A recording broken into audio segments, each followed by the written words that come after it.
Bunda Rozita Ibrahim cerita pengalaman masa kecil dulu. Mak bunda berjiran dengan orang Kampar. Dia buat gulai Kampar. Bunda kongsi resepi cara masak gulai Kampar.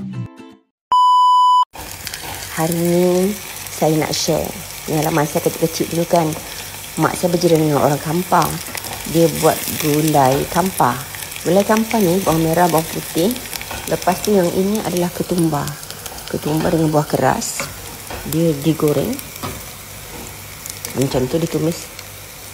Lepas tu dia ada cili api sikit lah. Nak letak serai boleh, tak nak boleh. Lepas tu nak bagi pekat lagi, letak sedikit cili kering. Saya kalau cili kering ni biasanya bonda akan buat apa tau, dah dimasak dulu. Jadi dia akan pekat kental macam ni. Tumis sekali. Namanya gulai Kampar.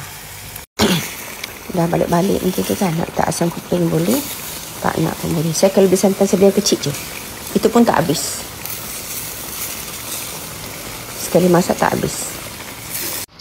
Rasa dia tak macam kari tau. Rasa dia sangat sedap.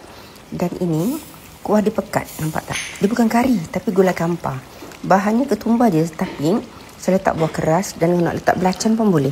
Tapi saya tak letak belacan. Belacan saya memilih. Kalau tak sedap, saya tak nak masak. Ini belacan kat mana entah hari tu.